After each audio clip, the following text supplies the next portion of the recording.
CBS Sports HQ is live, and we are almost there. Under 25 seconds until the start of NBA free agency. 6 p.m. Eastern time tonight. This used to start at midnight. Glad they have moved this up recently. We expect to get a flurry of news over the next hour or two, and we have you covered right here on CBS Sports HQ as we say, welcome to NBA free agency. Chris Hassel with Ashley Nicole Moss and Brad Botkin here on set. We also have the former NBA champ Avery Johnson joining us as well. Brad put together a list of the top 50 free agents in this class that you can find at CBSSports.com. It's not the greatest free agent class of all time. We knew that was going to be the case, but we do wait to see it potentially. Some sign-in trades happen, but at the very top, guys, we start with a guy who was almost a part of a championship team in Miles Turner.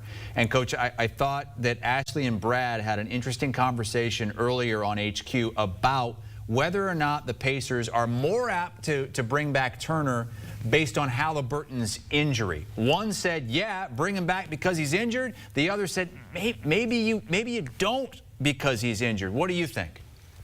Oh, you definitely bring back Miles Turner. This guy is a key part of your championship team.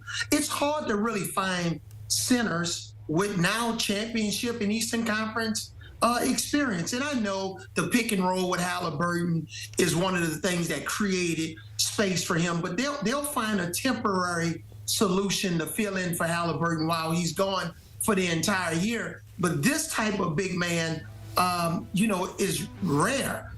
You pick and pop guy who's, got an emerging, I would say somewhat emerging post-up game against smaller defenders. But I know, in a situation, do you want Miles Turner to cooperate in some sort of sign and trade where you bring, somebody back that can start at point guard next year? Because I would want to keep T.J. McConnell in his reserve role because you don't want to overuse him. But again, he's still young enough at this stage of his career, even if they take a little bit of a step back next year until Halliburton's get injured. But I would want to try to keep the core of this team together as long as I can because you just never know. There's too many unanswered questions with the next guy that you potentially could bring in.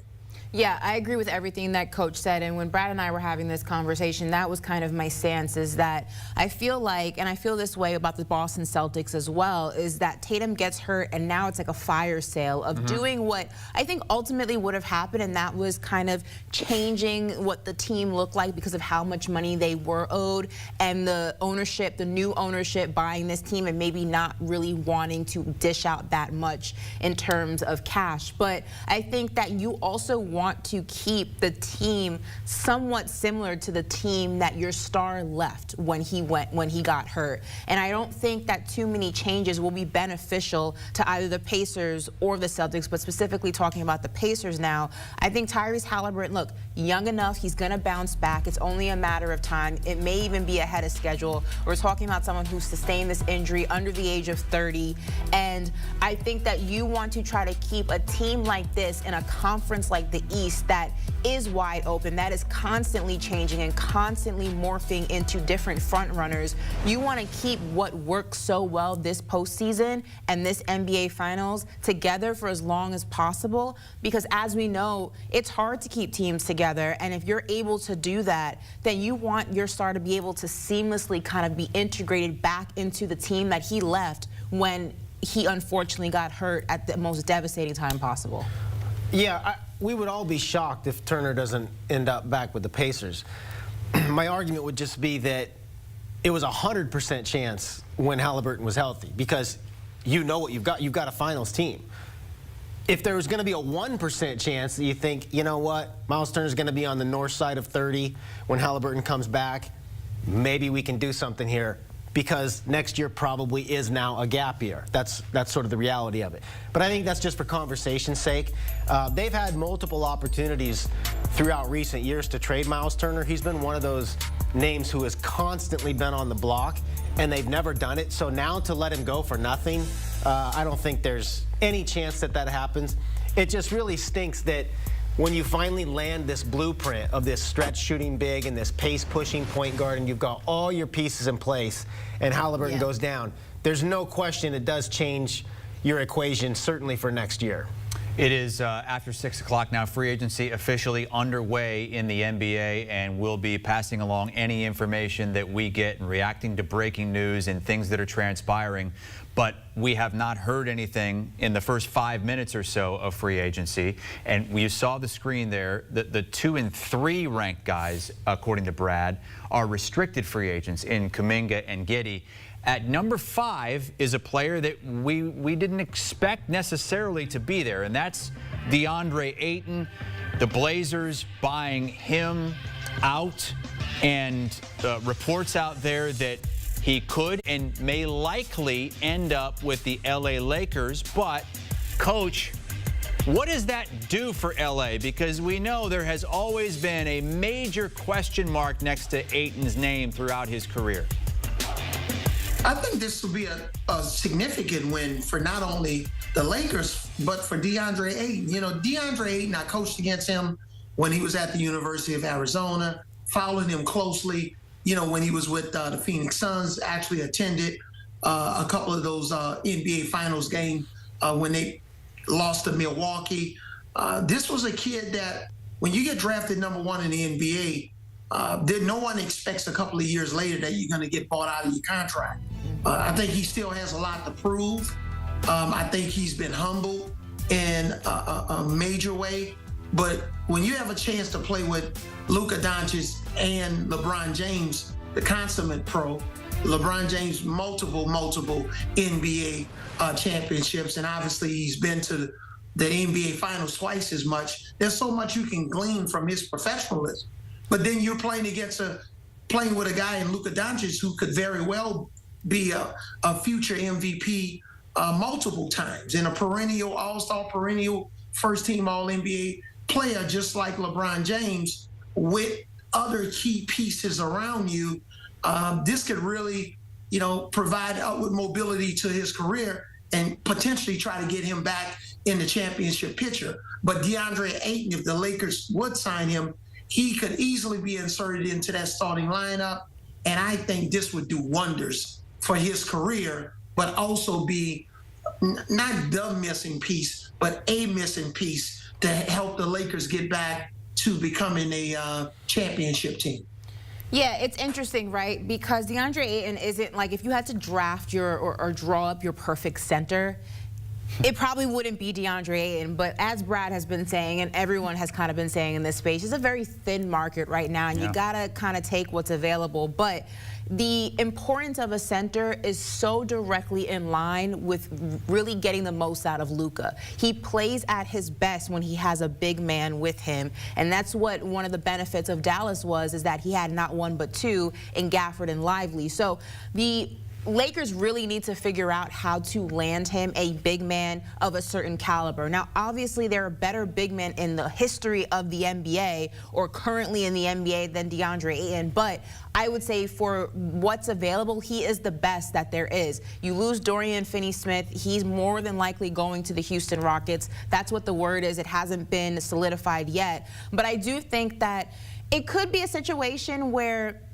look, some guys just don't do well in certain environments, and maybe what transpired in Portland and maybe what transpired in Phoenix were somewhat outliers to who this guy is as a person, and maybe it takes the right environment to really reap the benefits of what he has to offer. Because I will say, when you just look at the X's and the O's, the Lakers can utilize him so much from a rim protection standpoint, from a defensive standpoint, all of the areas they fell drastically short in this postseason and in the regular season, once they acquired Luka and got rid of Anthony Davis. So I would say it's not a perfect fit. It's not a forever fit, maybe. It's not a superstar fit, but it is a productive fit. That's what I would say. As good as the Lakers can do this offseason? Well, for sure. That's the key. I mean, you're taking what you can get here. Right. So this is an upside play because I think you have more of a, you know what you're going to get with Clint Capella, for instance, or Brook Lopez.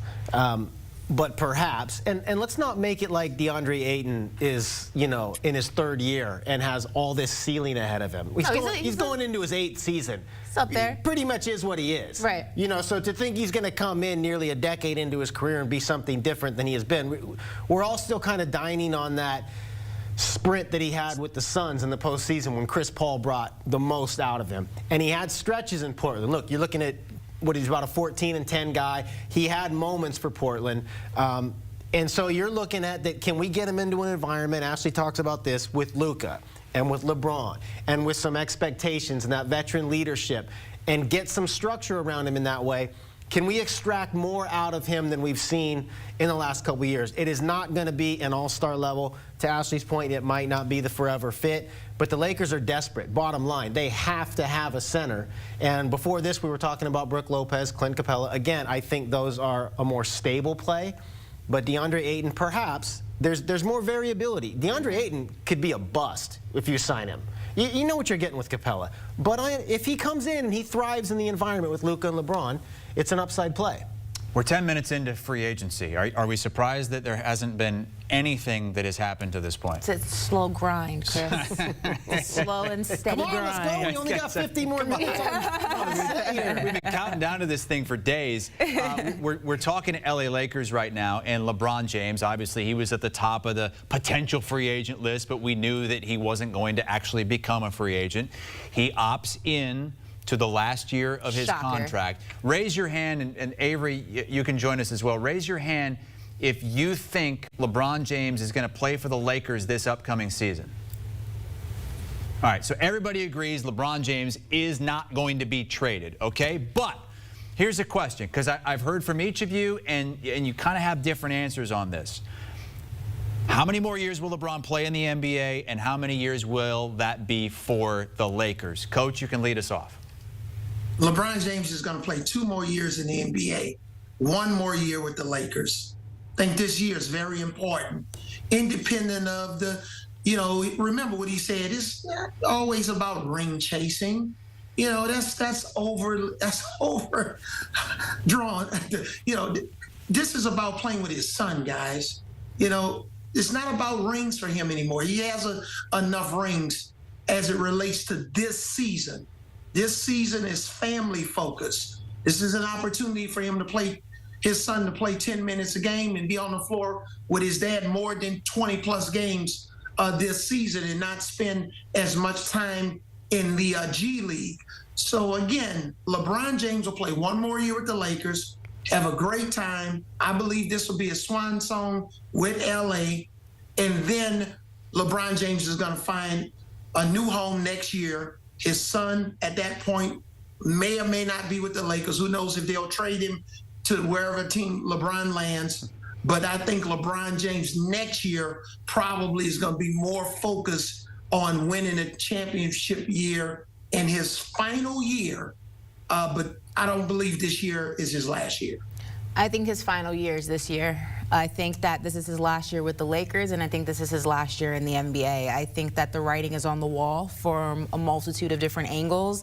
I think the fact that he doesn't see a future with Los Angeles, a team that he really wanted to go to for not just a basketball standpoint, but I think also his business endeavors and just the quality of life for his family. You know, he did Miami, he did Cleveland twice rather, and he's won in every single he's won in every single city that he's gone to. He's accomplished that, and I think that, yeah, ideally you would want 1 more ring, but with the way that the league is, and LeBron's not going to play for a vet minimum, and it's not like there's an exorbitant amount of money to bring him into your organization. I just have a hard time believing that LeBron is going to not be able to get it done another time with the Los Angeles Lakers and then try to hunt a team that can maybe give him another championship. I think that this might be the farewell tour, and he's thinking about it more than maybe he's ever thought about it in the past. And I would not be surprised if this last year is his last attempt to make it work in LA with what they have at their disposal.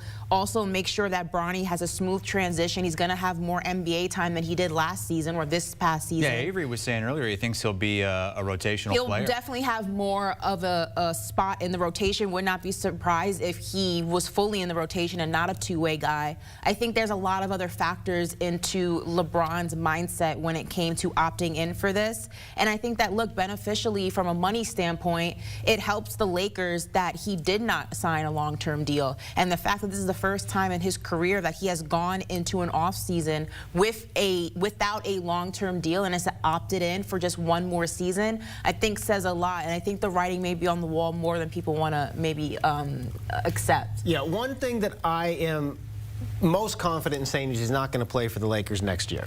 So one of these two is right. He's either going to go to another team, and so none of you have him playing for the Lakers next year. I do. No, you haven't done. No, this next year. 2 years Oh, yeah, no, this upcoming season. Avery has him playing somewhere else in 2 seasons. You have him retiring after this season, and Brad, you have him either retiring or going somewhere else, huh? No, he's not playing for the Lakers in 2 years from now. He's either done for good or he's on another team. If he had aspirations with the Lakers beyond this year, he would have turned down that player option. He would have signed for lower annual value, just like Kyrie Irving did, just like James Harden did, just like Fred VanVleet did. All of these guys are turning down these player options for less money and more years, and that's what LeBron would have done as well. But the Lakers are positioned for max cap space next year without LeBron on the roster.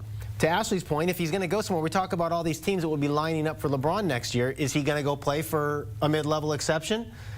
Because not very many teams are going to have the cap space to give him LeBron James money. And so these are fundamental questions that LeBron James will have to answer. Do I care about winning? Do I care about money? Life questions. Do I want to uproot my life for one last year and go back to Cleveland or to Dallas or to some, my family's in LA. I'm 47 years old. If I have to venture more than 5 miles from my house, it's kind of a lost day. I mean, seriously, like at this point in your life and your career, if you're LeBron James, these are things that you consider. Do I want to go live out of a hotel or a condominium for 6 months and be away from my family? All these things will factor in now, and LeBron will have to decide on those things. But the one thing I am confident in is the Lakers are positioning themselves to build around Luka Doncic moving forward.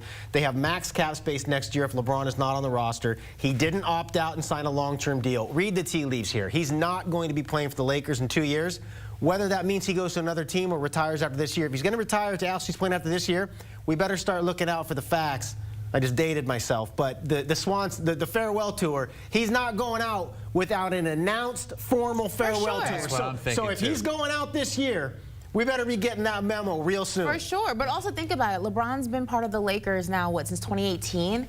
Roughly, 2018 is when he got there. 19, Has it been that long? 2018. It's been a pre-COVID. It's been a long time. That's all it is. Who cares about the year? Pre-COVID. It's kind of been a while. I would not be surprised if this was his last stop. All right. Well, we are 17 minutes into free agency right now, and we will have our first bit of breaking news coming up in just a second. Ashley can be seen and heard on Triple Threat tomorrow at 1 p.m. Eastern Time, live on CBS Sports Network with Brad Botkin and Chris Walker.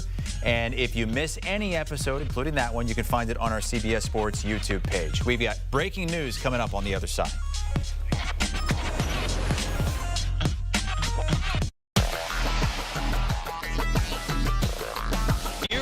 Go. The 2025 CBS Sports NFL schedule is here.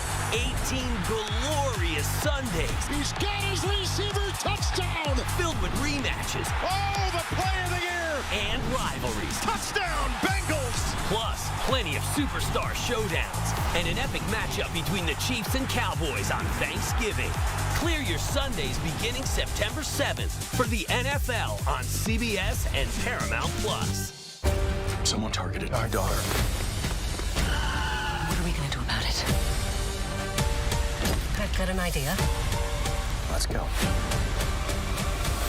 NCIS, Tony and Ziva streaming this fall on Paramount Plus.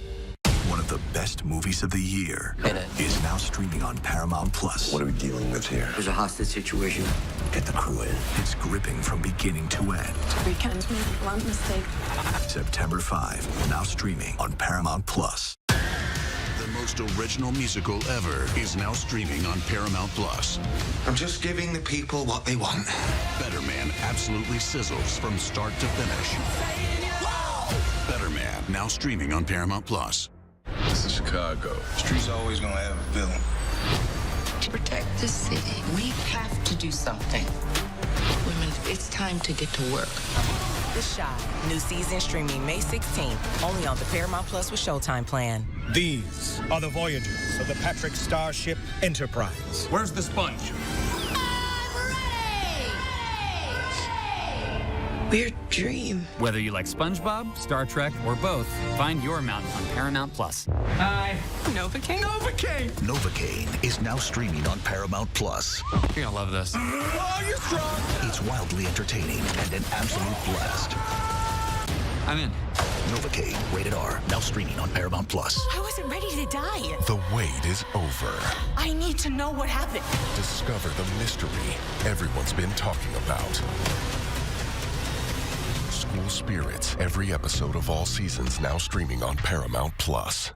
What's he like? The happy-faced killer? You mean my dad? Be glad you never have to know. You think that you're so much better than me. You're just like your old man. I am not like you at all. Broke himself. Please allow me to introduce myself. Mobland, new series now streaming on Paramount Plus. She knows, and I know she knows. And that goes a little something like this. Here we go. Little something, little tune to play. Make a good time for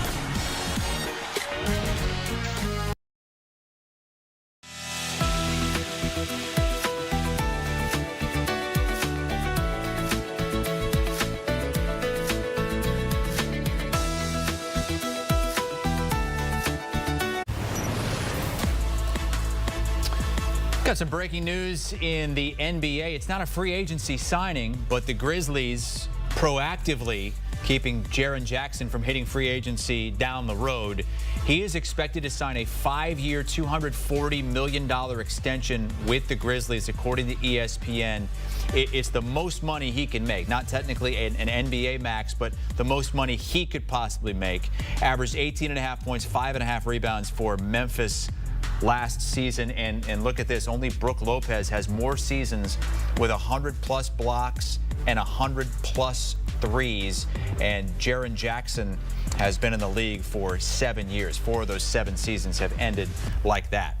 Chris Hassel with Ashley Nicole Moss and Brad Botkin. Brad, can you explain what Memphis did here to keep him there for the foreseeable future? Yeah, so Jaren Jackson Jr. is only on the books for like $23 million this year. There's a clause that you can only make 140% raise on your last year's salary for your next contract. So the thinking all along here in free agency was that the Grizzlies were going to have to cut enough off of their salary cap, about $14 million was thought to be the number, that they could then renegotiate the final year of Jackson's deal, which is this coming year, and then base his raise off of that number. And the reason that that's important is because the Grizzlies had to get as close to what a league max, not what his max would be based on the $23 million he's scheduled to make this year, but what he could make if he went to another team. Specifically, we've talked about this, the Los Angeles Lakers, who will have max space next year.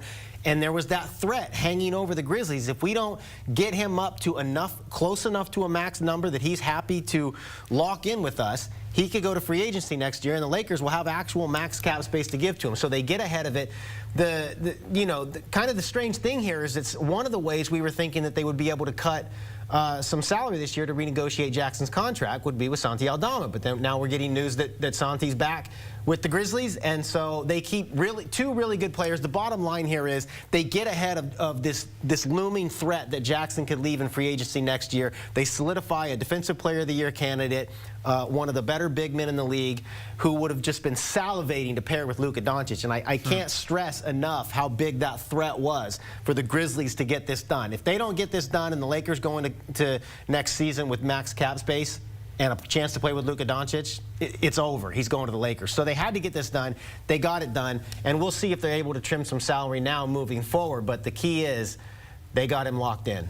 Yeah, I mean, this is super beneficial because when we talk about the Memphis Grizzlies, this is a team that when Brad and I were kind of going through the playoff picture and then ultimately the first round of the playoffs, we kept saying this team is a lot better than where they landed. And the reason they landed where they did, the 8th spot in the West, was because of the injuries, the unfortunate injuries to John Morant. Now, that's going to be a question mark still going into next season, the season after that, and just because of how athletic he is and how much he leads with his body, is can can he stay healthy? Because as we know, Ja Morant is such a pivotal part of what makes this Memphis Grizzlies team work. But with that said, losing Desmond Bane was a big piece. You lose him to the Orlando Magic, and you kind of had to make sure that you kept what made this team so good outside of him. And a big piece of that is Jaren Jackson Jr.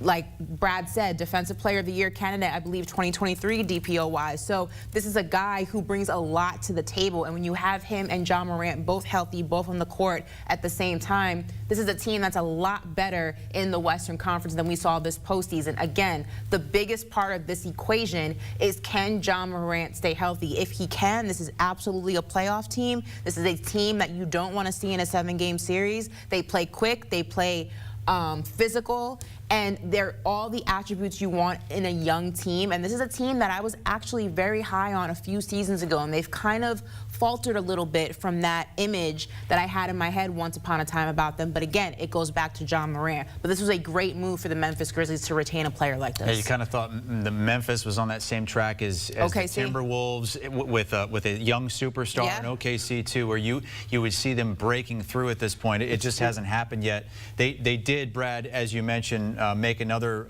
adjustment to a contract today. 3 years, $52.5 million for Santi Aldama, who's coming off a career year in just about every category: points, rebounds, assists, and steals per game. Great player, stretch shooter, 37% three-point shooter. He's not a defensive guy for his height, but this is a guy that in the modern NBA, to be able to stretch that floor out as the five-man, I thought a lot of us were thinking Detroit was going to make a ton of sense. Really thought he would be one of the casualties of the Grizzlies trying to pare down their cap space to get this Jackson deal done. But the fact that they get the Jackson deal done and keep Aldama, really, really good stuff from the Grizzlies. There was a chance that they'd have this Jaren Jackson Jr. leaving next year hanging over him and have lost Santi Aldama. That was really in play. And what you're seeing from the Grizzlies here is what every team now is looking to do. Very, very difficult to operate with a quote-unquote big three.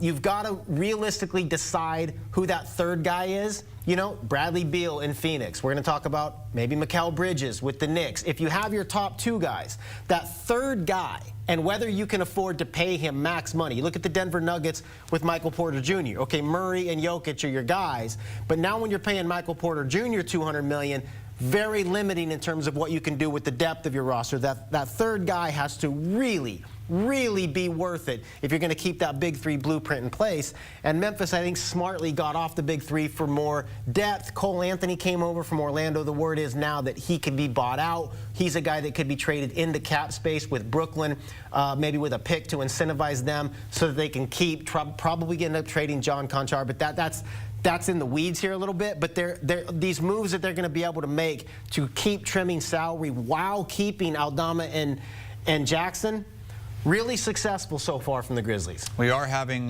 reports now that Chris Paul hasn't made his decision yet, but is deciding between a couple of teams, and a couple of teams he's already played for. Knew it. The Suns a couple of years ago. And then, let me guess, the Clippers. And the Clippers from, I what think, gave it 8 away? years The ago big boat logo behind our head? So, I mean, you got the Suns who, why the Suns? I mean, not surprised. I think Chris Paul made it very clear at this stage in his career he wants to be closer to his family. His family is in Los Angeles. Well, you can win easier with the Clippers, can't you? They at least have some pieces. I mean, realistically, he could have won, or, I mean, maybe not won, because the Dallas Mavericks are going to be in a little bit of a situation. But I think Chris Paul, look, at this stage in his career, he's made it abundantly clear his family is his #1 priority. They're based in LA. He spent so much time away from them that he wants to, in the last years of his career, wants to be as close as possible. Phoenix and obviously the Clippers are as close as you can get, with the Clippers being the closest, being in LA. The interesting thing about this, though, is it doesn't necessarily give him the best chance to win, right? When we were talking about the teams that gave him the best chance, I was looking at teams more like the Dallas Mavericks. Obviously, they're not going to win this year because they're kind of dealing with their own situation with Kyrie Irving being out the mix, but they needed a veteran point guard to kind of hold down the fort until Kyrie came in. You have Cooper Flagg that was just drafted there. The Denver Nuggets were a team that I also mentioned because they kind of need a backup point guard for Jamal Murray, who's been very up and down throughout regular seasons and in the postseason. So I wouldn't say that these are the teams that he's going to have the best chance of winning with, especially not the Phoenix Suns. I give the Clippers the edge in that conversation all day, every day. But as we know, players when they get older, it's not just about winning anymore. It's about a lot of other factors. So this makes sense because of that. Too. And like we're talking about with LeBron, you've got to, these are human beings that make real life decisions. He enjoyed his time in Phoenix. He liked playing with Devin Booker. Probably liked living there. There's a lot of things that we all factor in when you're thinking about relocating from a job perspective. And it could be role. The Clippers are set with James Harden at point guard. He's going to be coming off the bench playing 12 to 15 minutes. With the Suns might lose Tyus Jones. He might be starting some games for the Phoenix Suns. He might be their point guard. And maybe he fancies that in the last couple of years of his career. So he hasn't shown that it's all about winning right now. He went to San Antonio last year, so played all 82 games, can still play, still wants to play. And so maybe there's a little bit more opportunity for a few more minutes in Phoenix. Could be nice, too, because now you got to think about it. Phoenix has young guys in Jalen Green, and obviously Dylan Brooks is there, not as young as Jalen Green, but having the veteran leadership of that, of Chris Paul in your locker room is beneficial for what the Phoenix Suns, I believe, are trying to build, and that is a team post-Kevin Durant. Paul, one of several future Hall of Famers, getting up there, but looking for another contract. Russell Westbrook is another one. Reports that the Kings have arranged a meeting with him and Dennis Schroeder, Brad. Yeah, they're all. What I find so funny about the Kings is they're desperate for a point guard, and we just have to point this out. They could have drafted Luka Doncic, took Marvin Bagley instead, had De'Aaron Fox, had Tyrese Halliburton. Now all of a sudden they're desperate for a point guard. They've had 3 probably Hall of Fame point guards. De'Aaron Fox maybe on the fence, and now they're desperate for Dennis Schroeder and Russell Westbrook in the twilight of his career. So, Russell Westbrook can still help a team. Again, just like we just talked about. Was he going to fancy winning? Was he going to fancy role? Kings do not give him a chance to win anything, but Russell Westbrook, maybe more than anyone we're going to talk about today, wants to play, loves to play basketball, pure energy. So Kings looking to bring in a couple of point guards here. It would be interesting. We talked a lot about the Lakers earlier and how they need to go out and find a big, find a center. Maybe it's DeAndre Ayton. One of the reasons they need that is because they are losing a big in Dorian Finney-Smith, and it is going to happen. According to ESPN, Dorian Finney-Smith is agreeing to a 4-year, $53 million deal with the Rockets, who are making moves again. Biggest deal so far. There it is. Dorian Finney-Smith, two-way guy, defender, prototypical 3-and-D wing that you want in today's NBA. Now think about what the Rockets have done this offseason. They've replaced Dylan Brooks with a better player in Dorian Finney-Smith. They've replaced Jalen Green with a guy named Kevin Durant. Reed Shepherd was a number 3 overall pick last year, and he couldn't even get in the rotation. They're so deep. They're able to trade Kevin Durant without, and this is the key, without compromising depth. We just talked about how difficult it is to operate on a top-heavy roster. They didn't compromise any depth. They keep their defense in place with Amen Thompson, who might be already the best perimeter defender in the league. They keep Tari Eason. They keep Jabari Smith. And now they bring in another defender in Dorian Finney-Smith. Kevin Durant is outfitted here. He has the offensive support in Şengün. He has the defensive support all over the place. They have the rebounding set with Steven Adams. Fred VanVleet is still the organizational guy, the guy that gets the offense going. He plays good ball pressure defense. The Rockets, right now, the Grizzlies and the Rockets are doing very well. And this is a loss, too, for the Lakers. We're talking about, is LeBron going to be around with the Lakers? To lose Dorian Finney-Smith, let's say they make it official and they get Ayton. You're worse. If we didn't think they were good enough last year, you're worse. If you swap out Finney-Smith for Ayton, you're worse. So, and LeBron just had the quote. He wants a realistic, he said that, I want a realistic chance to win. I got news for you.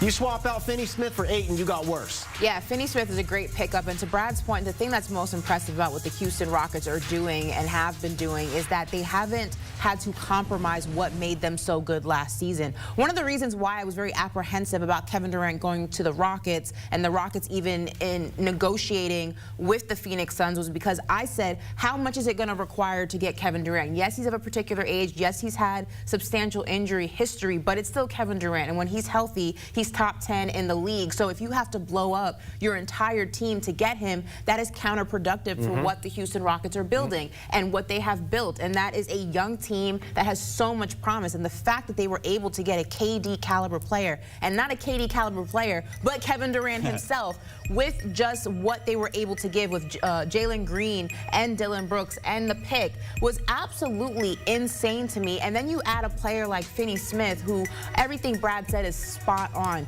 This is a Houston Rockets team. Our very own Tim Doyle has been saying that he is high on the Houston Rockets to not only come out the West, but to win the whole thing. And I have to say, I may not be in the championship train with him just yet, but when we talk about the Western Conference, there's a new sheriff in town, and if you're the Oklahoma City Thunder, this is your #1 competition. Look out, Thunder. Look out West, look out NBA. The Houston Rockets making big moves today. Big move. Dorian Finney-Smith agreeing to a 4-year, $53 million deal to leave the Lakers and go play for the Rockets. We have much more coverage of free agency here in the NBA throughout this next half hour, leading you up to the 7 o'clock hour when that man front and center, Joseph Musso, will take over from our Connecticut studios and continue our wall-to-wall NBA free agency coverage as things start to pop here at the bottom of the 6 o'clock hour here in the East. Much more coming up, including some more breaking news.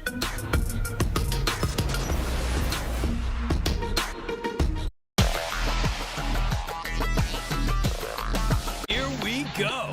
The 2025 CBS Sports NFL schedule is here. 18 glorious Sundays. He's got his receiver touchdown. Filled with rematches. Oh, the play of the year. And rivalries. Touchdown, Bengals. Plus, plenty of superstar showdowns. And an epic matchup between the Chiefs and Cowboys on Thanksgiving. Clear your Sundays beginning September 7th for the NFL on CBS and Paramount Plus. Someone targeted our daughter. What are we going to do about it? I've got an idea. Let's go. NCIS Tony and Ziva streaming this fall on Paramount Plus. One of the best movies of the year is now streaming on Paramount Plus. What are we dealing with here? There's a hostage situation. Get the crew in. It's gripping from beginning to end. We can't make one mistake. September 5, now streaming on Paramount Plus. The most original musical ever is now streaming on Paramount Plus. I'm just giving the people what they want. Better Man absolutely sizzles from start to finish. Better Man now streaming on Paramount Plus. This is Chicago. Streets always gonna have a villain. To protect the city, we have to do something. Women, it's time to get to work. The Shot. New season streaming May 16th. Only on the Paramount Plus with Showtime plan. These are the voyages of the Patrick Starship Enterprise. Where's the sponge? We're Dream. Whether you like SpongeBob, Star Trek, or both, find your mountain on Paramount Plus. Hi. Novocaine? Novocaine! Novocaine is now streaming on Paramount Plus. You're gonna love this. Oh, you're strong! It's wildly entertaining and an absolute blast. I'm in. Novocaine, rated R, now streaming on Paramount Plus. I wasn't ready to die. The wait is over. I need to know what happened. Discover the mystery everyone's been talking about.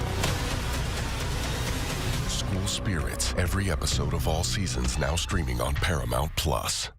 What's he like? The happy-faced killer? You mean my dad? Be glad you never have to know. You think that you're so much better than me. You're just like your old man. I am not like you at all.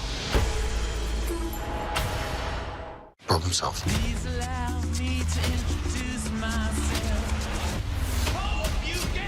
Mobland, new series now streaming on Paramount Plus. She knows,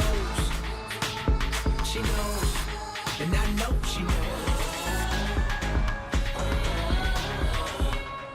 And that goes a little something like this. Here we go.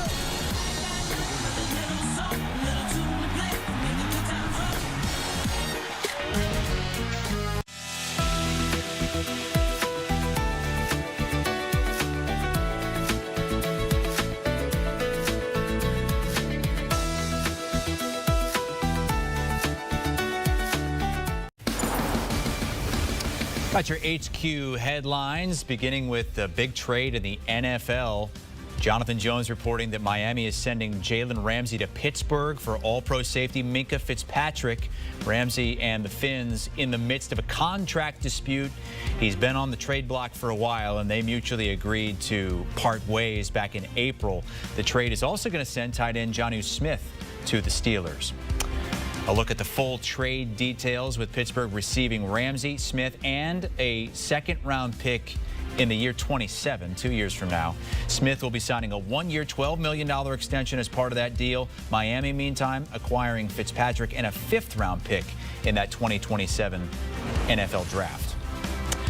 In the NHL, the Leafs are sending Mitch Marner to the Golden Knights in a sign-and-trade deal, according to multiple reports. Marner reportedly signing an 8-year deal worth $12 million a year. Marner was set to be one of the top free agents available when the market officially opens on Tuesday. Meantime, the Florida Panthers running it back, re-signing Brad Marchand and Aaron Ekblad, according to multiple reports. Marchand closing in on a 6-year deal worth almost $32 million after coming to Florida from Boston in a midseason trade. Ekblad getting 8 years at about $6 million a year. And the WNBA revealing the 10 starters for the All-Star game.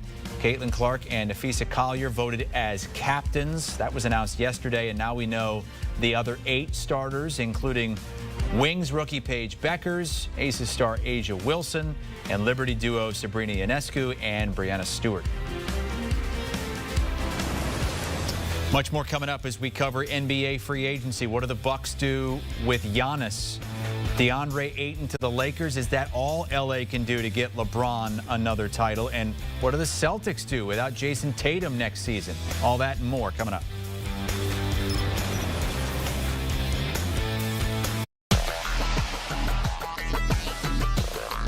Here we go. The 2025 CBS Sports NFL schedule is here. 18 glorious Sundays. He's got his receiver touchdown. Filled with rematches. Oh, the play of the year. And rivalries. Touchdown, Bengals. Plus, plenty of superstar showdowns. And an epic matchup between the Chiefs and Cowboys on Thanksgiving. Clear your Sundays beginning September 7th for the NFL on CBS and Paramount Plus. Someone targeted our daughter. What are we going to do about it? I've got an idea. Let's go. NCIS, Tony and Ziva streaming this fall on Paramount Plus. One of the best movies of the year is now streaming on Paramount Plus. What are we dealing with here? There's a hostage situation. Get the crew in. It's gripping from beginning to end. We can't make one mistake. September 5, now streaming on Paramount Plus. The most original musical ever is now streaming on Paramount Plus. I'm just giving the people what they want. Better Man absolutely sizzles from start to finish. Better Man now streaming on Paramount Plus. This is Chicago. Streets always gonna have a villain. To protect the city, we have to do something. Women, it's time to get to work. The Shot. New season streaming May 16th. Only on the Paramount Plus with Showtime plan. These are the voyagers of the Patrick Starship Enterprise. Where's the sponge? Weird dream. Whether you like SpongeBob, Star Trek, or both, find your mountain on Paramount Plus. Hi. Novocaine? Novocaine! Novocaine is now streaming on Paramount Plus. You're gonna love this. Oh, you're strong! It's wildly entertaining and an absolute blast. I'm in. Novocaine, rated R, now streaming on Paramount Plus. I wasn't ready to die. The wait is over. I need to know what happened. Discover the mystery everyone's been talking about. School Spirits, every episode of all seasons now streaming on Paramount Plus. What's he like? The happy-faced killer? You mean my dad? Be glad you never have to know. You think that you're so much better than me. You're just like your old man. I'm not like you at all. Broke himself. Please allow me to introduce myself. Mobland, new series now streaming on Paramount Plus. She knows, and I know she knows. And that goes a little something like this. Here we go.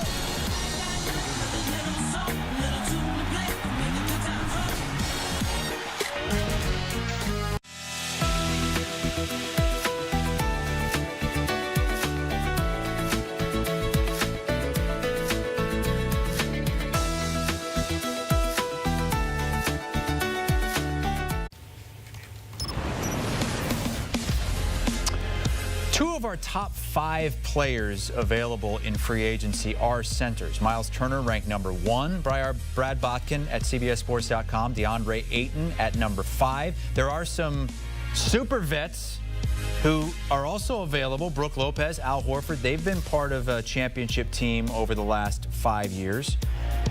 And that brings us to the LA Lakers. Welcome you back in. As free agency has begun, Chris Hassel, Ashley Nicole Moss, Brad Botkin, Avery Johnson is with us as well. The Lakers need a big. They need a center. That is their biggest need right now. They just lost Dorian Finney-Smith, technically listed as a power forward. Brad, what does that do for them financially? Takes them below the tax, I think about $12 million below the tax, which gives them the non-taxpayer mid-level exception. So that's about $14 million. They could use the biannual. Now, we're really getting into the weeds with the CBA here, but if they use one of those, it then hard caps them at the apron, which starts to limit roster flexibility moving forward. The important takeaway from this, if you don't really understand all of this, it's okay, so that by losing Dorian... He's such a nerd. I love when he gets into his number mode. By losing Dorian Finney-Smith, it takes them below the tax. They now have $12 million below the tax line, so it gives them the mid-level exception to go and use. If they use it, they will have some roster limitations moving forward. But the key here is that Jaren Jackson deal, we got to go back to that, because he was the obvious target for the Lakers to save flexibility, save cap space for next year. If he was going to be available, they needed max cap space. And now he's not, because he's going to sign a 5-year with Memphis. Exactly. So with him off of the board next year, now will the Lakers get a little more aggressive with this MLE that they now have access to? Maybe a multi-year deal for a player that 20 minutes ago, they wouldn't have wanted to sign up for 2 or 3 years because they wanted max space available next year. So now will they get a little more aggressive? They have said they want to prioritize flexibility. Will they get off of a draft pick and make a big deal? Will they use that MLE aggressively and be willing to hard cap themselves? Will they be a little more aggressive now that I think what was the obvious main target to hoard cap space for next year is now gone? Now, I'm very surprised that the Lakers couldn't get something worked out with Dorian Finney-Smith. I think this is a huge loss. As excited as I am for DeAndre Ayton to possibly join the Lakers, I'm not really excited about the Lakers losing Dorian Finney-Smith, because I think that was really problematic for them outside of the numbers and everything Brad is talking about, which he's 100% spot on. From a systematic standpoint, Dorian Finney-Smith was arguably their best perimeter defender. And when you're, playing Luka 38, 42 minutes a game, that's not an area of strength for him. So you have to fortify that defense by having other guys like a Dorian Finney-Smith that can potentially help him if they need to trap, whatever the case is. But defensively, I believe this is a significant loss for the Lakers, and I'll be curious to find out what exception they use or cap space or whatever, how they're going to replace Dorian Finney-Smith. Especially, Coach, especially, right, because when they lose Anthony Davis, your perimeter defense has to be even more fortified because they don't have that backup rim protection. So they're going to try and go out and get, pennies on the dollar for DeAndre Ayton. But if that's your backline defense and then you also lost your #1 perimeter defender, you're pretty vulnerable. 100%. And when you talk about that last line of defense, we understand with all of the analytics in the NBA, and it's carried over even in the college, is threes and layups. Shai Gilgeous-Alexander and OKC are one of the rare teams that, and even Halliburton with his floater, but you need rim protection. And if you don't have rim protection, you better have some outstanding perimeter defenders like we saw with our current NBA champions. They have it all. They have rim protection with Chet Holmgren. They have outstanding perimeter defenders. And the Lakers have lost a terrific perimeter. And this is important because we all dogged the Luka Doncic trade, and it was a ridiculous trade in terms of the return that they got back. But the logic behind it is you have to build, to Coach's point, a specific kind of team to support Luka Doncic. You have to have a bunch of perimeter defenders to help him on the perimeter, and you have got to have backline defense. The Mavericks gave him that. Okay? The Lakers have not done anything to outfit him with that. So if their future is about building around Luka Doncic, they're now letting perimeter defenders go, and they don't have a rim protector. So at present, that's obviously their priority, but at present, they're building around Luka Doncic about the worst way possible. Well, they just lost Dorian Finney-Smith to the Rockets, and we'll see if they go out and get DeAndre Ayton and what else the Lakers might do with this extra money they have now that they don't have to pay Dorian Finney-Smith. But it seems like a big loss for the LA Lakers right now. We're continuing our free agency coverage here on CBS Sports HQ, and that will continue all throughout the night as things continue to pop. Keep it right here. We're streaming free 24/7.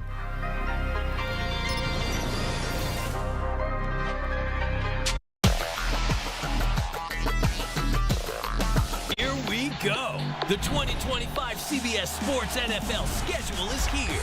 18 glorious Sundays. He's got his receiver touchdown. Filled with rematches. Oh, the play of the year. And rivalries. Touchdown, Bengals. Plus, plenty of superstar showdowns. And an epic matchup between the Chiefs and Cowboys on Thanksgiving. Clear your Sundays beginning September 7th for the NFL on CBS and Paramount Plus. Someone targeted our daughter. What are we going to do about it? Got an idea? Let's go. NCIS, Tony and Ziva streaming this fall on Paramount Plus. One of the best movies of the year is now streaming on Paramount Plus. What are we dealing with here? There's a hostage situation. Get the crew in. It's gripping from beginning to end. We can't make a blunt mistake. September 5, now streaming on Paramount Plus. The most original musical ever is now streaming on Paramount Plus. I'm just giving the people what they want. Better Man absolutely sizzles from start to finish. Better Man now streaming on Paramount Plus. This is Chicago. Streets always gonna have a villain. To protect the city, we have to do something. Women, it's time to get to work. The Shot. New season streaming May 16th. Only on the Paramount Plus with Showtime plan. These are the voyagers of the Patrick Starship Enterprise. Where's the sponge? Weird dream. Whether you like SpongeBob, Star Trek, or both, find your mountain on Paramount Plus. Hi. Novocaine? Novocaine! Novocaine is now streaming on Paramount Plus. You're gonna love this. Oh, you're strong! It's wildly entertaining and an absolute blast. I'm in. Novocaine, rated R, now streaming on Paramount Plus. I wasn't ready to die. The wait is over. I need to know what happened. Discover the mystery everyone's been talking about. School Spirits, every episode of all seasons now streaming on Paramount Plus. What's he like? The happy-faced killer? You mean my dad? Be glad you never have to know. You think that you're so much better than me. You're just like your old man. I'm not like you at all.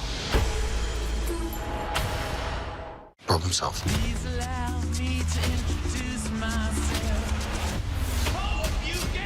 Mobland, new series now streaming on Paramount Plus. She knows, and I know she knows. And that goes a little something like this. Here we go. Little something, little tune to play, make a good time for.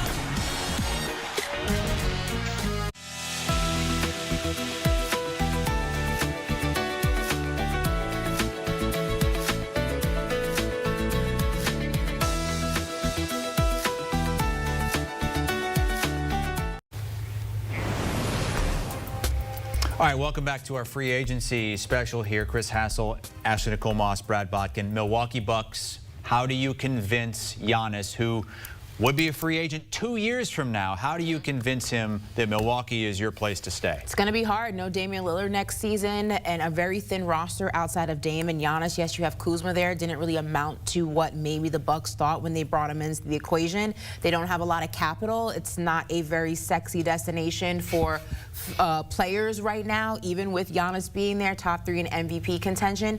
It's going to be difficult, but they need to do everything they can to keep Giannis happy, because although we haven't heard anything yet, it is not out of the realm of possibility that we hear at some point down the line. Really difficult situation, and it simply comes down to how much does Giannis value staying with one franchise and doing the Dirk thing, doing the Kobe thing. Right. I don't know the answer to that. If you're talking about, you know, we tend to have these conversations through the prism of championship contention, and Giannis has been vocal about that being his goal. And he has, not quite to LeBron's level, but he has put some pressure through the media on the franchise at a couple different points in their relationship. So does he value staying with a team that, if we're realistic, does not have the resource? Look, they went out, they took their shots. That's the key. When he put the pressure on, they took their shots. One of them paid off with Drew Holiday. They won a championship, but they paid dearly for Drew Holiday. And then they paid dearly again for Damian Lillard. So you only have so many bullets to fire like that. And there are not, I mean, Chris Middleton's gone, Kyle Kuzma. I mean, even in the Eastern Conference, this is a no-chance team. No chance, with really no resources to significantly improve their fortunes. So I think this is, at some point, the elephant in the room here is Giannis going to sort of capitulate to probably not going to be on a contending team, but I'm staying with the team that, you know, the one that I came to the dance with. If that's what he wants to do, then fine, but it's not going to be from a winning standpoint. We also have a bit of coaching news in only about 30 seconds for you, Ashley, but it appears the Knicks might be zeroing in on Mike Brown, who's going to have his second interview with the team, and it sounds like he's the front runner for that job. Zero in on somebody, Chris. Pick somebody at this point. We are just a week and some change away from Summer League. That is a pivotal time for coaches. That's a pivotal time for coaching staffs. The Knicks have not handled this coaching search correctly. Yes, Tom Thibodeau firing him was the correct move, but you should have had a plan in place.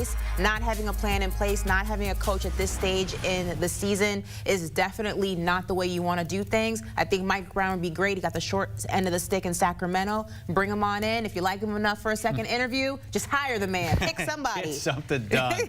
Second meeting between Brown and the Knicks taking place over the next couple of days. Ashley and Brad on tomorrow's Triple Threat, 1 p.m. Eastern Time, CBS Sports Network. Chris Walker will also join the gang. Guessing they're going to have a lot more to talk about as free agency continues throughout the night.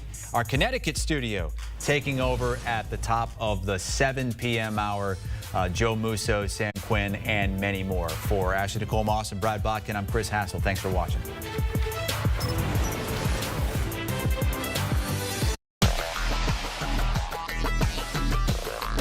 Here we go. The 2025 CBS Sports NFL schedule is here. 18 glorious Sundays. He's got his receiver touchdown. Filled with rematches. Oh, the play of the year. And rivalries. Touchdown, Bengals. Plus, plenty of superstar showdowns. And an epic matchup between the Chiefs and Cowboys on Thanksgiving. Clear your Sundays beginning September 7th for the NFL on CBS and Paramount Plus. Someone targeted our daughter. What are we going to do about it? I've got an idea. Let's go. NCIS Tony and Ziva streaming this fall on Paramount Plus. One of the best movies of the year is now streaming on Paramount Plus. What are we dealing with here? There's a hostage situation. Get the crew in. It's gripping from beginning to end. We can't make one mistake. September 5, now streaming on Paramount Plus. The most original musical ever is now streaming on Paramount Plus. I'm just giving the people what they want. Better Man absolutely sizzles from start to finish. Better Man now streaming on Paramount Plus. This is Chicago. Streets always gonna have a villain. To protect the city, we have to do something. Women, it's time to get to work. The Shot, new season streaming May 16th, only on the Paramount Plus with Showtime plan. These are the voyages of the Patrick Starship Enterprise. Where's the sponge? I'm ready! weird dream. Whether you like SpongeBob, Star Trek, or both, find your mountain on Paramount Plus. Hi. Novocaine? Novocaine! Novocaine is now streaming on Paramount Plus. You're gonna love this. Oh, you're strong! It's wildly entertaining and an absolute blast. I'm in. Novocaine, rated R, now streaming on Paramount Plus. I wasn't ready to die. The wait is over. I need to know what happened. Discover the mystery everyone's been talking about. School Spirits, every episode of all seasons now streaming on Paramount Plus. What's he like? The happy-faced killer? You mean my dad? Be glad you never have to know. You think that you're so much better than me. You're just like your old man. I'm not like you at all. Problem solved. Please allow me to introduce myself. Hope you get Mobland, new series now streaming on Paramount Plus. She knows, and I know she knows. And that goes a little something like this. Here we go. Little something, little tune to play, make the good times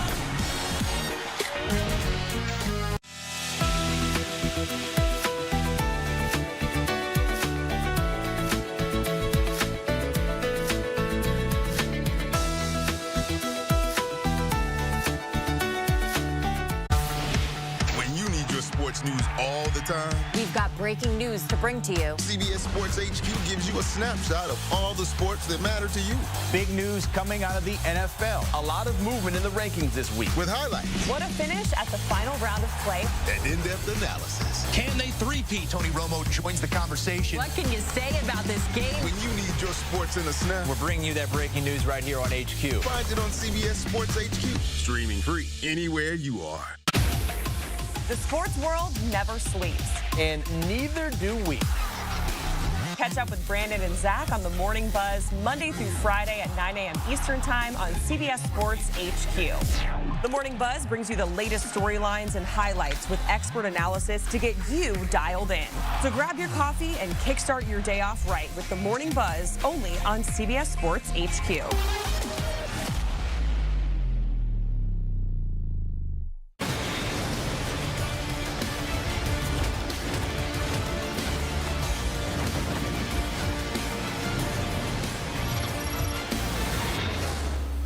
NBA free agency officially well underway. One of the big names, Jaren Jackson, is expected to sign a 5-year, $240 million max extension with the Grizzlies. That's according to an ESPN report. Jackson averaged 18.5 points, 5.5 rebounds for Memphis this past season. A two-time All-Star, former NBA Defensive Player of the Year. He was named to the NBA All-Defensive second team this past season. And staying with the Grizzlies, the team also signed Santi Aldama to a 3-year, $52.5 million deal. Aldama had a career high in points, rebounds, and assists per game this year as well. Free agent for Dorian Finney-Smith agreed to a 4-year, $53 million deal with the Houston Rockets. Finney-Smith averaged nearly 9 points per game last year in stints with the Nets and Lakers. It adds to a busy offseason already for Houston, who traded for Kevin Durant and signed Jabari Smith to his 5-year, $122 million rookie extension on Sunday. And with that, we say hello and welcome to a fresh hour of CBS Sports HQ. Here in studio with CBS Sports NBA writer Sam Quinn, joined alongside CBS Sports HQ NBA analyst Tim Doyle and John Gonzalez. Jaren Jackson Jr., massive deal here with Memphis. Also getting Santi Aldama to extend his deal. Sam, what do these moves mean for the Grizzlies? Yeah, when the Grizzlies traded Desmond Bane, there was some thought, are they maybe going to rebuild? How are they going to reorient this team? I think what we now realize is that they're going to try to stay competitive. They're just going to do it in a way that emphasizes depth in this new CBA environment where the aprons are so problematic. They are going to have to make some moves to make this Jaren Jackson extension work. They're going to have to clear some cap space. This is a renegotiation and extension. Watch out for Cole Anthony. There might be a trade. There might be a buyout. Watch out for John Conchar. But right now, the focus seems to be, we lost Desmond Bane. Let's keep our depth. Let's develop through the draft as we've done so well for so many years and get back into the Western Conference mix in the next year or two. Tim, what do these moves mean for Memphis in your opinion? To Sam's point, I think they're in a little bit of a basketball purgatory where, you know, they're still pretty good, but are they really a championship caliber team? I don't think they are. I think they're a very good regular season team. They have a giant question mark. It's not Jaren Jackson Jr. It's John Morant. Which John Morant are you going to get? You're going to get a guy who's like legit in the MVP conversation? Or is it a guy who's dealing with off the court issue and his dad is all up in the videos on the sideline? So, that's what they're figuring out right now I believe this is a one-year thing. I think if this doesn't work out or they don't see a splash where they win maybe one series or two series, John, I think they say goodbye to John Morant and they start all over again, but they start all over again with Jaren Jackson Jr. I just don't love a defensive player of the year who's 7 feet tall that averages 5 rebounds a game. I don't really love those numbers, but I think he's a safer person to build around than Ja is. I actually do love Triple J. I thought that the big thing for that, I mean, if you're the Grizzlies, you're thrilled that he even wants this time, because there was a lot of smoke about, okay, well, the Lakers are obviously positioning themselves to have a lot of cap space next season, much to the chagrin of LeBron James, who made some noise about it yesterday and then tried to walk it back today.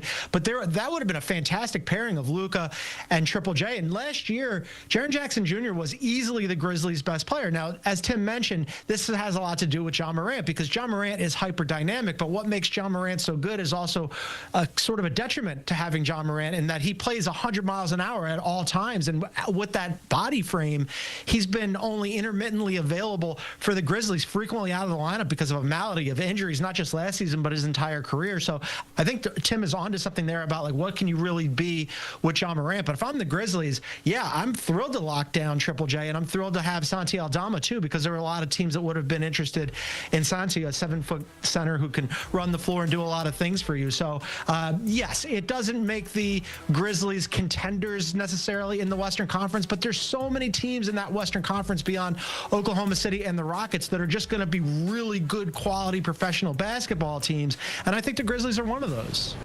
All right, the Rockets also have made a deal. They agreed to a 4-year, $53 million deal with Dorian Finney-Smith. Rockets are going in after acquiring Kevin Durant, Jabari Smith. This is a team that can contend in the Western Conference as currently built. What is this move? What do you think about the moves the Rockets have made here to bolster their roster? Yeah, this is essentially a replacement of Dillon Brooks, right? They trade Dillon Brooks and Jalen Green to get Kevin Durant, and then they go out in free agency and they find another wing defender to replace Brooks. They've lost nothing, and they've added Kevin Durant. So you figure going into the season, Houston is immediately the top contender against Oklahoma City.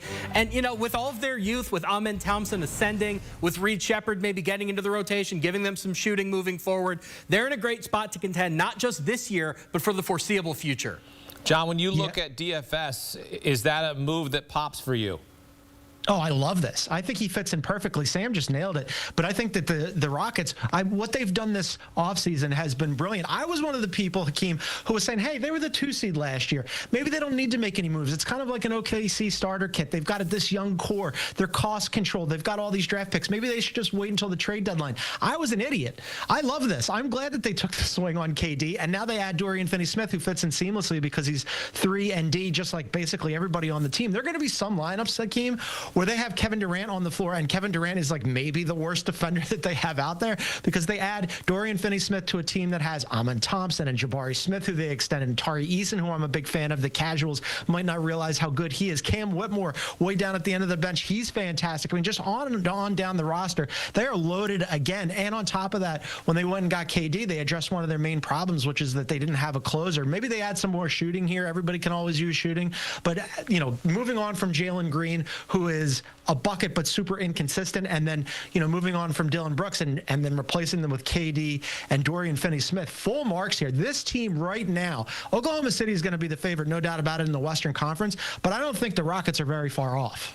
No, stop what you're doing. Stop what you're doing right now. They're 9-1 to win the NBA championship. This is my pick to win the NBA championship next year. I think the Houston Rockets are, wow. They needed a closer. They needed Durant. They got him. Now they have Şengün, who's a budding star.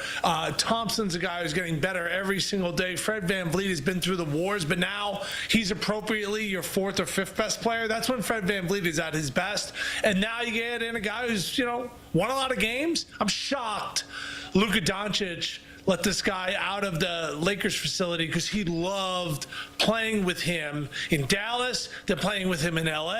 I don't know what's going on with the Lakers right now, but as far as the Western Conference, it's Oklahoma City, Houston, and everybody else. They did sign Jake LaRavia, which we'll get to later in this hour here as free agency rages on. A deal now for D'Angelo Russell. Speaking of the Mavs, Tim, Luka's old team, guess what? D'Angelo Russell headed to the Mavs, according to an ESPN report. 2 years, $13 million. And you consider, Tim, that they're not going to have Kyrie Irving for most of next season. This is a great get, in my opinion, for Dallas. What's your reaction to the move here? No, totally. I mean, you hate to call a professional athlete a Band-Aid, but that's what he is, right? He's just Band-Aiding this up while Kyrie Irving is recovering, and who knows if Kyrie is going to be back, later in the season. That's what the reports kind of indicate. Here's a guy that was one time an all-star, but, second time through Brooklyn, he looked extremely disinterested last year. Now, I get it. They were absolutely terrible, and he's out there just rifling up threes. So now he has to feel rejuvenated. I know this about the Mavericks, John and Sam, Keem. We need a Hard Knocks for the Mavericks. The drama with this team, okay? And now you bring in a guy who, has some issues back in the day with the phone and teammates and has been bounced around. You got Cooper there. Is Anthony Davis going to play in 16 games? Klay Thompson's 106 years old. Kyrie Irving's bouncing back from injury. The Mavericks, I really don't think they're contenders next year. But, man, I want to know everything about this team. I want to watch every game. I want to see how this all plays out because the story is absolutely fascinating. You don't think they're contenders. John, you agree with that? The West is loaded. I mean, as I mentioned, we were going through, Sam and I were on the show, on the podcast, where we were thinking about how many teams in the Western Conference have designs on making the playoffs next season. And I know the Suns think that they're one of those teams, but we'll put them off to the side. You're looking at 13 teams that have designs on making the playoffs next year. So I think that the Mavericks are right in that mix. Now, are they as good as Oklahoma City and the Rockets? No, they're not. But could they be potential problems for whichever team draws them during the postseason? Yeah, absolutely. Now, this D'Angelo Russell thing is everybody, this is one of those anticipated moves where it's a nice fit for him, it's a nice fit for them. It's sort of like a bridge loan until Kyrie comes back because, look, they're loaded in that front court with Anthony Davis and Derek Lively and P.J. Washington and Dwight Powell and, you got Daniel Gafford. They just re-signed him. They got Cooper Flagg now. But that backcourt is an absolute mess. So you're going to need somebody to dribble the ball. I know Jason Kidd said, we're going to run some point Cooper Flagg out there. RIP to that idea. But Nico Harrison, he sort of fell backwards into this, right? Where I know he said, now people are going to see the vision that we put together. What vision? You had a 1.8% chance of getting Cooper Flagg. You got bailed out by the lottery balls. That said, Tim is absolutely right. Contenders or not, this is going to be a very interesting team to watch. Yeah, I'd like to do a documentary on the lottery ping pong. Whoa. Yeah. I'd like to see. I'd like to see what happened there, Tim. That's what I'd like to see if we're trying to do it all behind the scenes access. Where did that ping pong ball land there? 1.8% chance. All right. Okay. If you're telling me you just traded away Luka and then you get the first overall pick, the kids would say, sounds a little sus. Sounds a little sus. Sounds a little sus. Just saying. This deal reunites D'Angelo Russell with Anthony Davis. They played together in Los Angeles. Look, D'Angelo Russell's a nice piece here, Sam. When you look at this team, they're trying to, of course, fill the hole that will be left open while Kyrie Irving is recovering from the injury. Yeah, this is about as well as they reasonably could have done, right? They're only working with that taxpayer mid-level exception. They don't have resources. Most of their picks have been traded. They were linked to Drew Holiday. They were linked to some other veterans. It was always going to be hard for them unless they were willing to break up that enormously unbalanced roster with all of these forwards and centers, which Nico Harrison refuses to do. It was always going to be hard for them to go out and get a starting level guard. For them to do it at this price, I think that's a success. And remember, D'Angelo Russell, very good regular season player. He's very nice to have in January and February when you just need somebody to raise your offensive floor. Well, when April and May come around and his playoff struggles start to present themselves, he's hopefully going to be a backup. He's going to be behind Kyrie Irving, who, unlike D'Angelo Russell, is a very proven playoff player. So I'd be fine with this at the value. I have all of the same questions about Dallas's overall vision that John and Tim do. But considering the price, I think they did pretty well here. D'Angelo Russell has never met a shot that he doesn't like, so he's going to get up shots there in Dallas. Much more ahead here on CBS Sports HQ as we continue our NBA free agency coverage.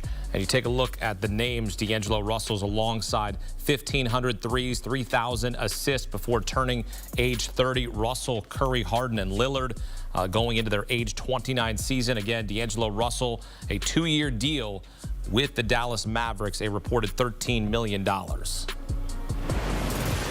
Coming up, free agents and trades. The Denver Nuggets are trading Michael Porter Jr. to where? That's next on CBS Sports HQ.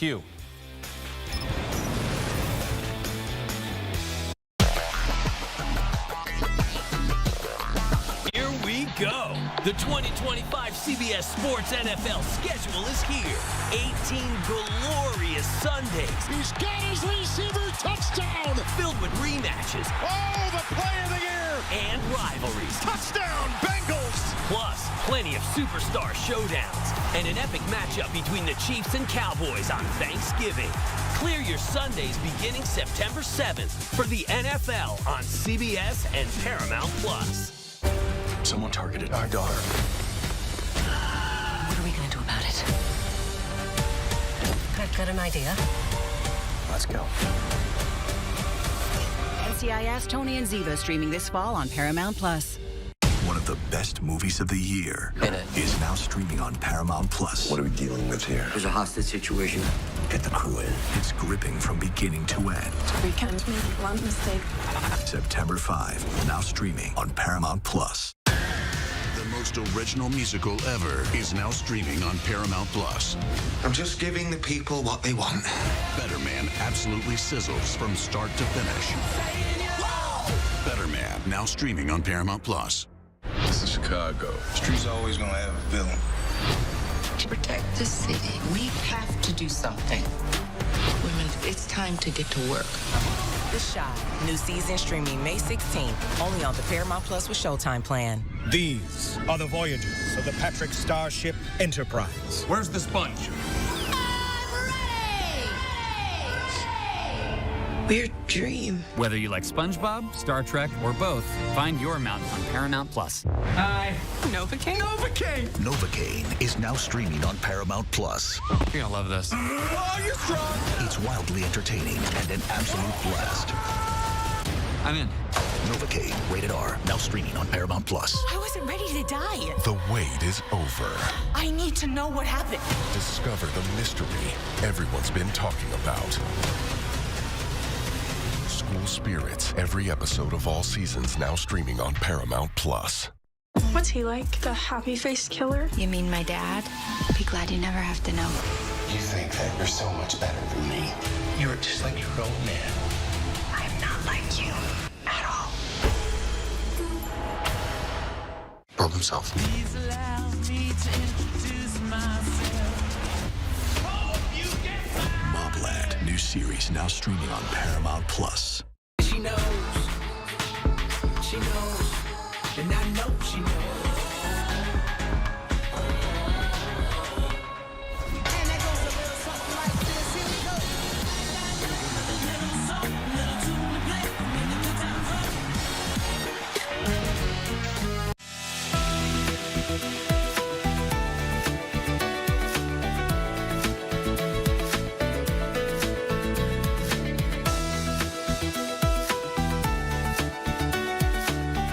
NBA free agency continues. This a trade from the NBA. The Denver Nuggets are trading Michael Porter Jr. to the Brooklyn Nets for Cam Johnson. Brooklyn is also receiving an unprotected 2032 first-round pick in the deal. Porter Jr. has battled injuries throughout his career in Denver, won a title in 2023, averaged 18 points this past season in 77 games. All right, back here with Sam Quinn, John Gonzalez, and Tim Doyle. And Sam, you like this trade for the Nuggets and the Brooklyn Nets here. Why? Yeah, this accomplishes a few things for Denver, right? I think this is a slight upgrade as a player. I think Michael Porter Jr., given his inability to create his own shot, at that salary was just really tough to keep with Jamal Murray and Nikola Jokic making the max. So I do think they got a slightly better player. Michael Porter Jr. has struggled in the playoffs in the past. But the real thing that Denver has accomplished here is that they've saved around $18 million this season. What is that going to do for them? It's going to open up the non-taxpayer mid-level exception. That's around $14.1 million. They can now use that in free agency to sign somebody. They could split it among multiple players, try to totally revitalize their horrible bench, or they could use that in a trade to absorb somebody. So I think we're going to hear more from the Nuggets tonight or in the coming days. I think they're taking a real swing here to really reconfigure the roster around Nikola Jokic and Jamal Murray moving forward. John, you can get some help here for the 2 stars in Denver. This is a huge move. Yeah, I thought that if they were going to unplug anybody, it was going to be Michael Porter Jr., right? Because, look, for all of his abilities, and he has all the tools. When you look at him, he's big, he's strong, he's fast, he's physical, he can shoot the ball. Never became anywhere close to an all-star. He was the guy that you were constantly looking to for, okay, when is he going to take his next step, raise his game to the next level? And he never really did that. So moving on from Michael Porter Jr. to Cam Johnson makes a ton of sense.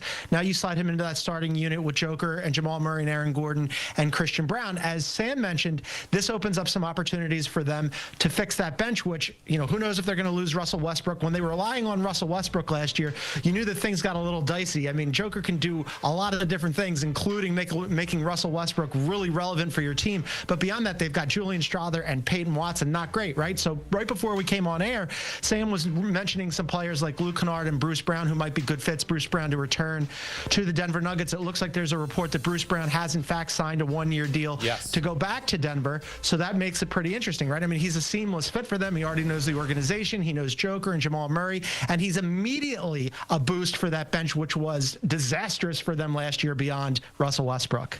Denver's a mess. I mean, there's no other way to say it. I mean, the general manager and the head coach were not speaking. They're out of there. You know, now Michael Porter Jr. went to Missouri.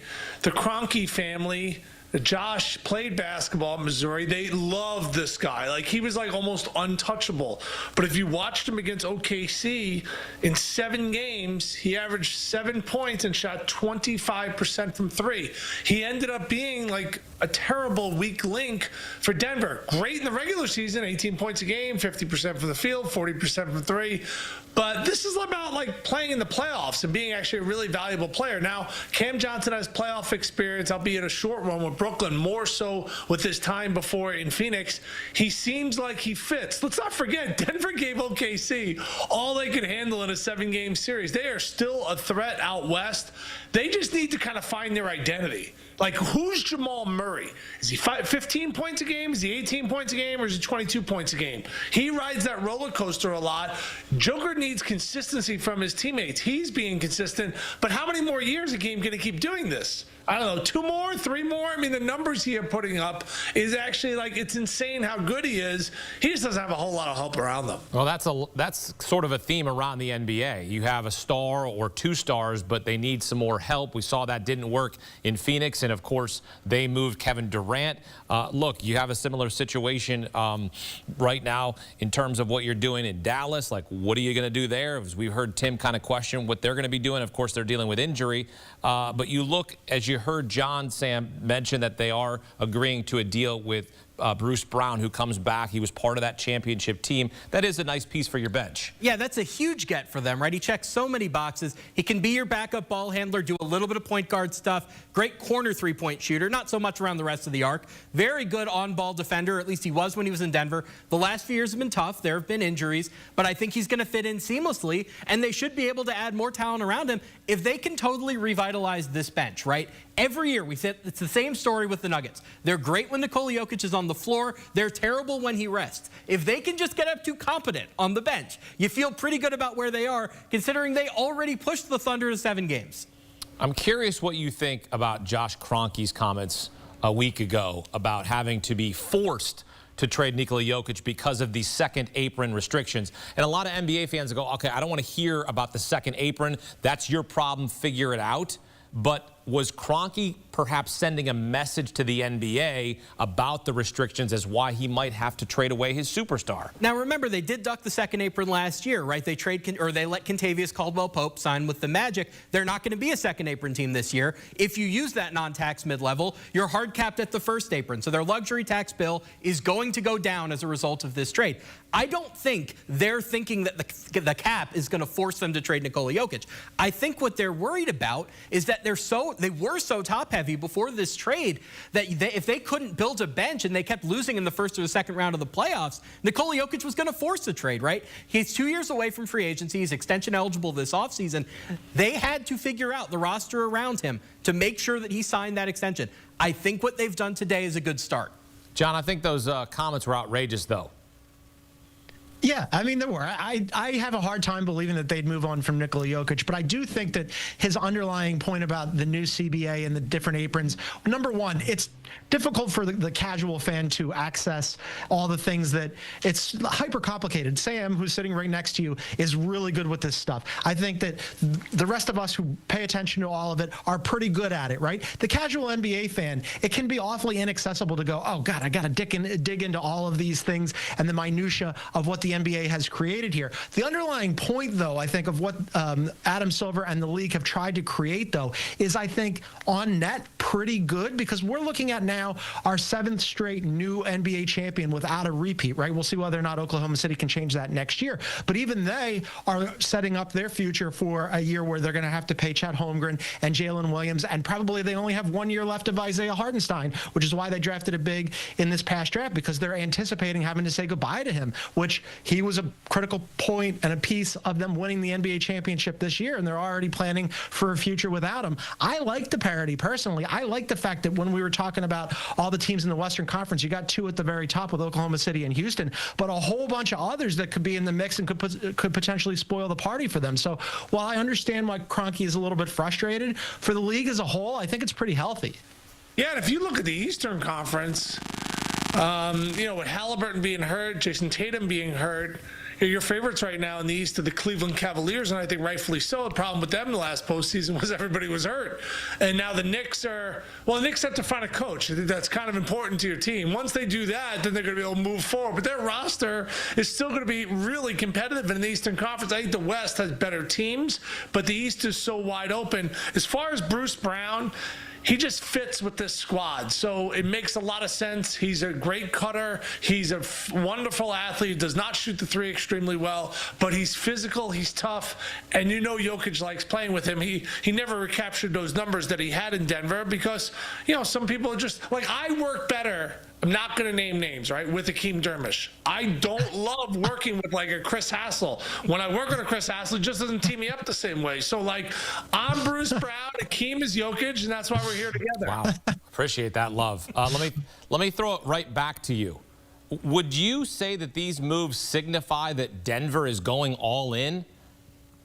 Oh, yeah, totally. Okay. I mean, this is the deal is now you get these windows and you go all in. And it may not work out, but that's what I gotta respect. Hey, like it or not, the Milwaukee Bucks tried. They tried everything. Your brother wants to be on the team? No problem. We'll put your brother on the team. Well, you want Lillard? We'll get you Lillard. Trade Middleton, bring in Kuzma. I mean, they tried everything. Now it's over.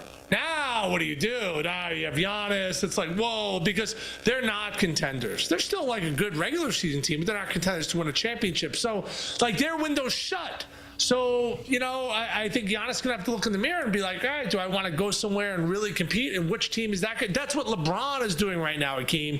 He's looking at this roster being like, okay, we're a pretty good regular season team, but there's no way we can beat OKC or Houston in the playoffs. No chance. Well, much more conversation here surrounding NBA free agency when we continue. Sam Quinn, John Gonzalez, and Tim Doyle alongside Dennis Schroeder headed to a new team. Where's he headed? That's next. And CBS Sports HQ continues. Keep it locked.